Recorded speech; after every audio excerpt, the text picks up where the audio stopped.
وأذن في الناس بالحج يأتوك رجالا وعلى كل ضامر يأتين من كل فج عميق।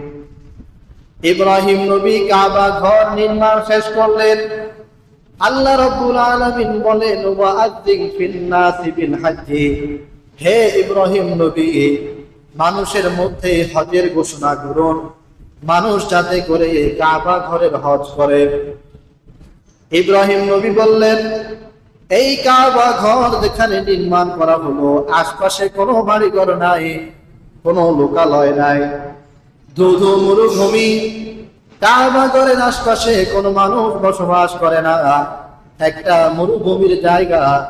এখানে যদি আমি মানুষকে হজ করার ঘোষণা করি, তাহলে আমার কথা কে শুনবে? আমার আওয়াজ তো কেউ শুনবে না। তাফসীরে ইবনে কাসিরে লেখে, ইব্রাহিম নবী যখন বললেন কাবা ঘর নির্মাণ শেষ হলো, এখন যদি আমি মানুষকে হজের কথা বলি, তাহলে আমার কথা কে শুনবে? আশপাশে কোনো মানুষ নাই। আল্লাহ রাব্বুল আলামিন সাথে সাথে ইব্রাহিম নবীকে বললেন, ইব্রাহিম, আপনার কাজ হজের ঘোষণা করা আর মানুষের কানে কানে পৌঁছে যাবার দায়িত্ব আমি আল্লাহ রাব্বুল আলামিন নিজ হাতে নিলাম। সুবহানাল্লাহ। আপনি ঘোষণা করেন। তাফসীরের কিতাবের মধ্যে আসছে, ইব্রাহিম নবী কাবা ঘরের সামনে কোন বর্ণনায় জাবালে আবি কুবাইস পাহাড়ের উপরে ইব্রাহিম নবী দাঁড়াইয়া ঘোষণা করলেন, আইয়ুহান নাস, হে পৃথিবীর মানুষেরা, তোমরা কাবা ঘরের হজ করো।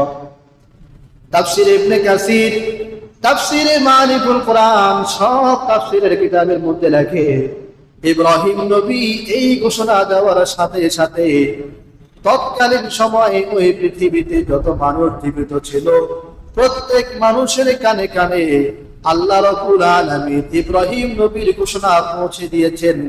এমনকি মায়ের পেটের মধ্যে যত মানুষ ছিল, কিয়ামত পর্যন্ত যত মানুষ আসবে, সব মানুষের কানে কানে আল্লাহ রাব্বুল আলামিন ইব্রাহিম নবীর হজের ঘোষণা পৌঁছে দিয়েছে। সুবহানাল্লাহ।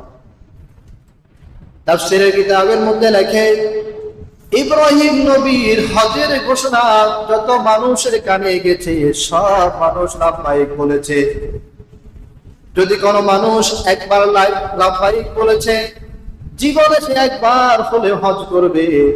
যদি কোনো মানুষ দুইবার লাব্বাইক বলে থাকে,